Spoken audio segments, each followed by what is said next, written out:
A one-eyed sniper. A quiet forest. And an uninvited gang. What begins as a night of mockery and arrogance spirals into a deadly game of survival. Will the hunter become the hunted? Drop a comment and share where you're joining us from. If stories like this resonate with you, hit subscribe so you don't miss our next inspiring journey coming tomorrow. Frank crouched beside the trail, his rifle resting on his knees. The forest was quiet, but not in the way he liked. The air felt tight, the kind of tension he hadn't felt in years. Then came the sound, low and distant at first but growing louder, a hum of engines cutting through the stillness. He sighed, shifting his grip on the rifle. "Great," he muttered under his breath. The noise grew sharper, louder, and moments later, they appeared. 4 bikers, their machines roaring, tearing through the underbrush like they owned the place. Frank stayed hidden, watching from behind a tree. His one good eye tracked their every move with the precision of someone who had spent a lifetime reading people's intentions. They stopped a few hundred yards from his cabin, laughing and shouting. "This is it," one of them said, his voice dripping with mockery. "The famous hermit shack?" "Don't see anyone here," another chimed in. "Maybe he's hiding in the bushes like a scared old man." Frank exhaled slowly. He'd heard worse, but something about their tone tugged at an old anger. Years ago, in a jungle halfway across the world, he'd heard a similar tone. "Hey, Frank," Harris called from a nearby tree line, grinning as he waved a cigarette in the air. "You think the VC are out there laughing at us right now? Or are they too busy running?" Frank shook his head, not looking up from his scope. "They're watching. Not running," he said. "And if you don't shut up, they'll know exactly where to aim." The rest of the squad chuckled nervously, but Harris quieted down. Frank had been right before, and no one wanted to test his instincts. "Relax, Frank." Harris tried again, softer this time. "You don't have to carry the whole war on your back." Frank didn't respond. He knew better. In the jungle, letting your guard down was a death sentence. Back in the forest, the bikers had reached Frank's cabin. He saw one of them, broad-shouldered, with a scar running across his cheek, kick the porch steps. "What a dump," Scarface sneered. "Maybe there's something interesting inside," another one said. Stepping forward, Frank's hands tightened on his rifle. He should have done more to hide his presence. But he'd been here so long he'd grown careless. Now, he stayed frozen in place, waiting, calculating. The cabin door creaked open, and their voices spilled out. "Look at this crap," someone laughed. "Does this guy even live here? Check it out," Scarface called, holding something up. The lighter. Frank's lighter. He flipped it open, the small flame catching the attention of the others. "Old man keeps souvenirs," Scarface mocked. "Bet he's one of those Vietnam guys." "What's the matter, Gramps? Can't let go of the glory days?" Frank closed his eyes for a moment, the weight of their laughter pulling him backward. The flame from the lighter wasn't Scarface's anymore. It was his lieutenant's, back in the jungle. "This is yours now," the lieutenant had said, handing it to him with a grim smile. "For every shot you've taken and every life you've saved." Frank had nodded, too exhausted to argue. It wasn't a reward, it was a reminder. A symbol of all the weight he carried and all the lives he couldn't save, no matter how good his aim was. "Take care of it," the lieutenant had said. "You're the best we've got." Scarface stuffed the lighter into his pocket and turned to the others. "Let's head back. If the old freak shows up, Maybe we'll teach him some manners." They left, their laughter echoing through the woods. Frank waited until the sound of their engines faded before moving. Inside the cabin, everything was as he expected, trashed. But nothing irreplaceable. Nothing except the lighter. He stood in the center of the small room, his gaze falling to a photo lying face down on the floor. Picking it up, he stared at the image of his younger self surrounded by his unit. They'd all been so young. Too young. "Sorry, boys," he murmured, placing the photo back on the shelf. He could still hear Harris's voice sometimes. Clear as day. "You've got us covered. Right, Frank? You'll get us out of this?" Frank had always been the one to make the shot. The one who stayed calm when the world fell apart. But there were things even a sniper couldn't stop, orders that tore through men like paper. Orders that left him questioning everything. "You're our eyes, Frank," Harris had told him once. "Just don't blink." Outside, the forest was quiet again. But it didn't feel the same. Frank stood on the porch, staring toward the faint glow of the bikers' campfires in the distance. He adjusted the rifle slung over his shoulder, his grip steady. He thought about letting it go, walking away. But the memory of Scarface's mocking tone stuck with him. It wasn't about the lighter. It wasn't even about the cabin. It was about a promise, one he'd made to himself years ago. Long before he came to this forest. Frank stepped off the porch, his voice barely audible. "You're still in the fight, old man." He disappeared into the shadows, the weight of the rifle familiar in his hands. Frank crouched low, the forest cloaking him like an old comrade. The voices of the bikers echoed faintly through the trees, distant but growing louder. He adjusted his grip on the rifle, its weight familiar in his hands. This wasn't about revenge. Not yet. It was about control, making sure they understood they had crossed a line. A sharp laugh rang out from their camp. Old man's probably shaking in his boots. Another voice chimed in, mocking. "What's he gonna do? Throw rocks?" Frank exhaled slowly, steadying his breathing. They didn't know him. But soon, they would. Years ago, the jungle had been alive with whispers of danger. Frank's squad moved cautiously through the thick foliage, every step deliberate. "Frank," Harris whispered, "this is suicide. We don't even know where they are." "They're close," Frank replied, his voice steady. His eyes scanned the terrain, every detail filing into place. He pointed ahead to a clearing. "Set up there. I'll cover you."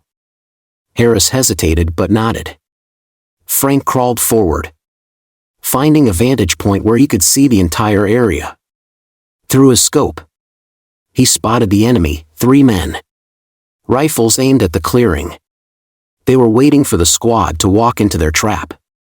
"Not today," Frank muttered, pulling the trigger. Now, in the Oregon woods, Frank moved like a shadow. He'd set traps earlier, small ones, enough to startle but not kill. As he checked the first, he heard the faint snap of a twig behind him. He froze, his ears straining to separate the sounds of the forest from the subtle movements of human feet. "Vance," one of the bikers called, his voice closer than Frank liked. "You sure he's even out here?" "Of course he is," Vance growled. "Where else would he be? The guy's a coward, hiding like a rat." Frank gritted his teeth. Coward. The word lingered, twisting in his chest. "Coward? That what you think, Harris?" Frank had asked back in Vietnam, his voice low but sharp. Harris had flinched. "No, Frank. I just meant, save it." Frank cut him off. "I'm here to get us home. You want to second guess me? Fine. But don't call me a coward." The weight of leadership was heavier than the rifle on his back. Every decision carried the lives of his men. And every mistake carried their deaths. Frank returned to the present, his grip tightening on the rifle. The bikers' voices faded as they moved deeper into the forest. He crouched near a tree, scanning the trail. They were clumsy, breaking branches and kicking up dirt. Easy to track, easy to predict. The first trap went off with a loud crack and a burst of light. A flare shot into the sky, illuminating the forest in eerie white. "What the hell was that?" one of the bikers shouted, panic creeping into his voice. "Just a flare," Vance barked. "Keep moving. He's messing with us." Frank smirked. "Let them think that." He shifted to a new position, his steps silent. His second trap was set near a narrow path. When one biker stumbled into it, a loud snapping sound echoed, and the man tumbled to the ground, cursing. Vance spun around, his patience fraying. "Get up. It's just a tripwire." The injured biker struggled to his feet, his face pale. "This guy's crazy. He's watching us." "Good," Vance sneered. "Let him watch. We'll find him. And when we do..." Frank watched through the scope, tracking their movements. He didn't fire. Not yet. Shooting now would give away his position. Instead, he let them stew in their fear. He knew the waiting was worse than the confrontation. In Vietnam, the waiting had always been the hardest part. Frank had lain in the mud for hours, his finger hovering over the trigger, the weight of his squad's survival pressing on him. He could hear them breathing behind him, tense and trusting. "Frank," the lieutenant had said quietly. "You see them?" "I see them," Frank replied. His voice betrayed nothing, but his heart pounded. "Take the shot when you're ready." And he did. Always. The forest was quiet now, except for the occasional rustle of the bikers moving through the undergrowth. Frank stayed hidden, letting the tension build. His finger hovered near the trigger, but he didn't pull it. Not yet. From their camp, he heard Vance shout, his voice laced with frustration. "Hey, old man. You think you're clever? Come out and face me." Frank didn't answer. He didn't need to. The forest answered for him, a sharp crack as another trap triggered, sending debris flying. The bikers shouted, their fear escalating. Frank lowered the rifle slightly, his lips curving into a grim smile. They were learning. Slowly. But they were learning. He moved again, slipping deeper into the woods, leaving behind only silence. Frank lay motionless under the canopy of trees, his body pressed into the damp earth. The bikers were close now. Too close. Their voices cut through the quiet forest, laced with frustration and growing panic. He adjusted his scope, steadying his breath as he tracked their movements. This was not the first time he'd hunted under pressure. But here, in this forest, the stakes were different. He wasn't protecting a squad.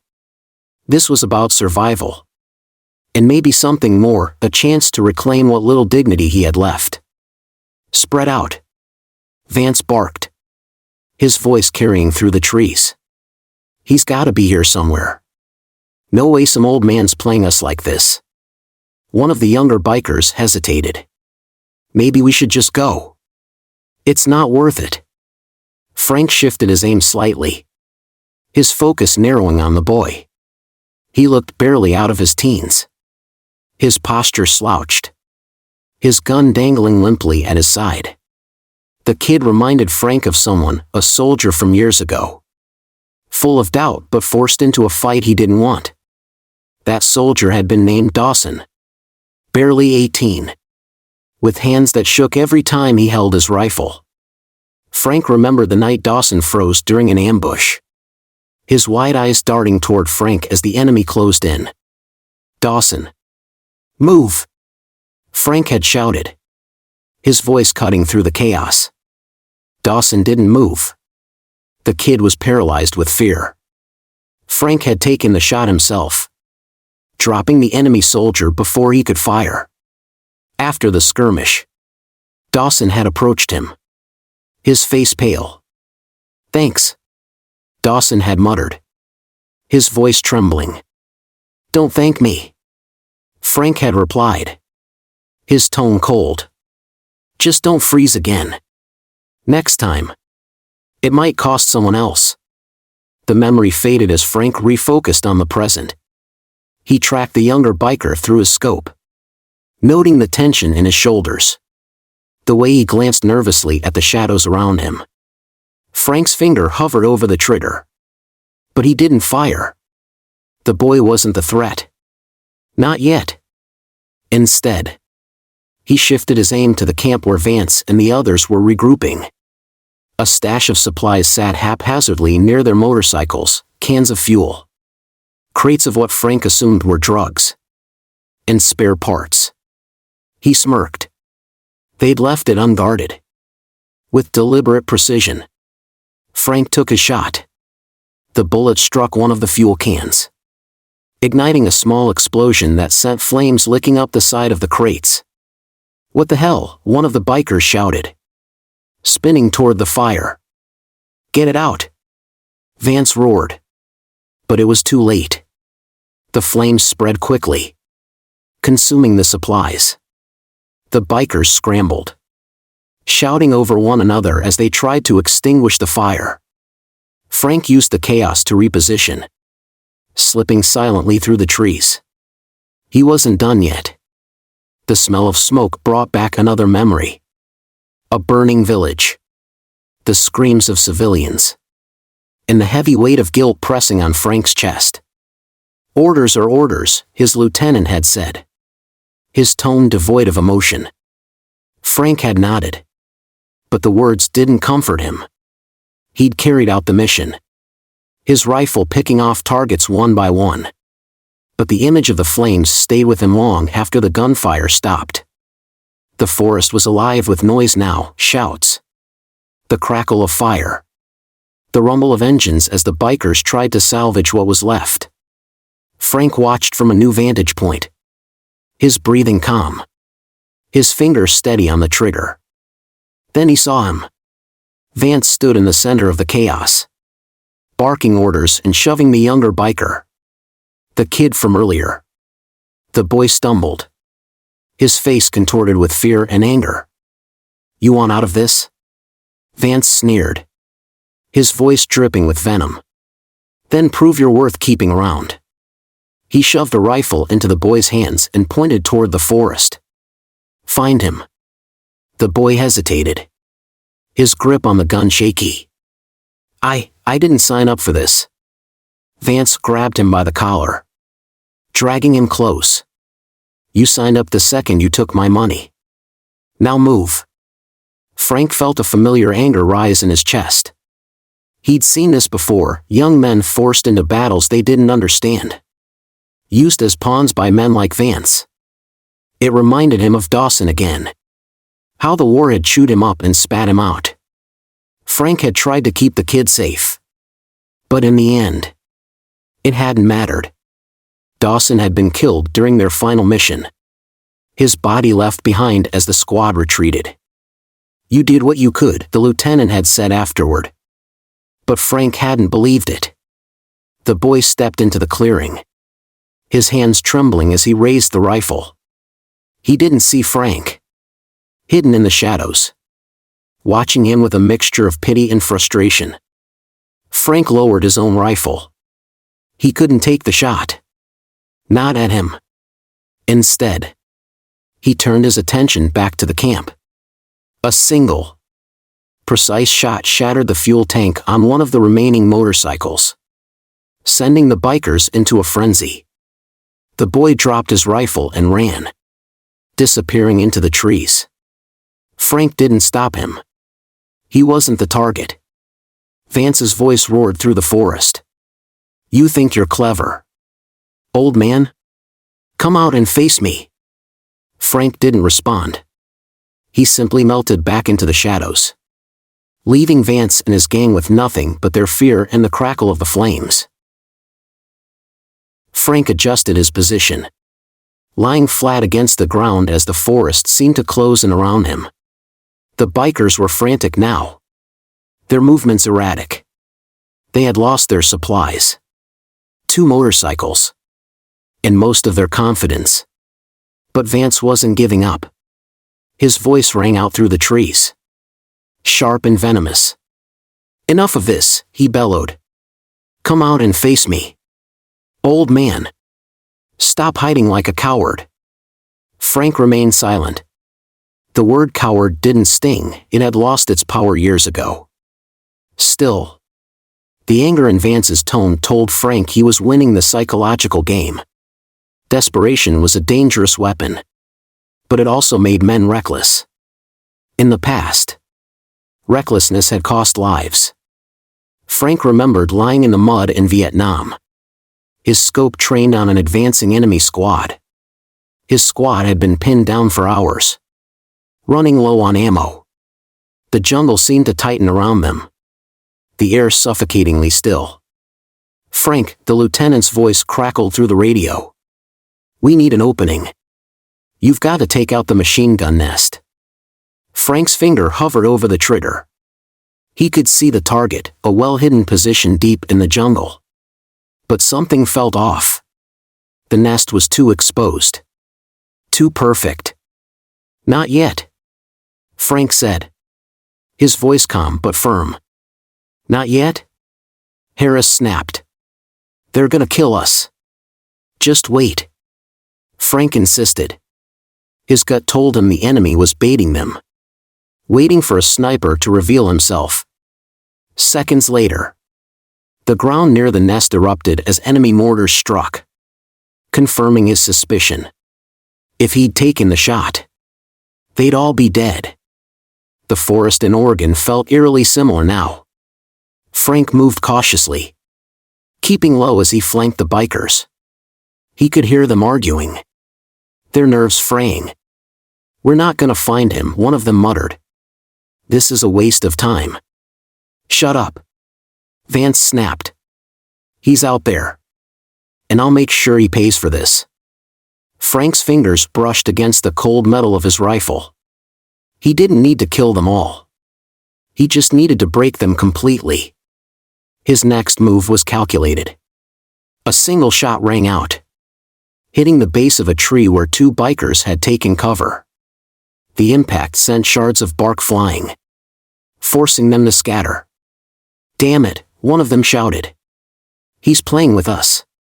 Frank repositioned, moving like a shadow through the trees. His mind was sharp, his focus absolute. But his body reminded him of the years he had carried. His muscles ached. His breath came heavier. But he pushed on. The weight of survival was familiar. Frank remembered the day he lost his eye. It had been chaos, a mortar strike tearing through their position. He'd barely had time to react before the explosion threw him to the ground. The pain was blinding, his face slick with blood. "Frank!" Harris had shouted, dragging him behind cover. "You're hit." "I'm fine." Frank had lied, gritting his teeth. But he wasn't. When the dust settled, his world had been changed forever. The injury wasn't just physical. It marked the beginning of his isolation, the first step toward the man he had become. Back in the present, Frank heard footsteps crunching through the leaves. One of the bikers had gotten too close. Frank stayed low, his heart steady, waiting for the right moment. As the biker stepped into the clearing, Frank stood, his rifle aimed directly at him. The young man froze. his face pale.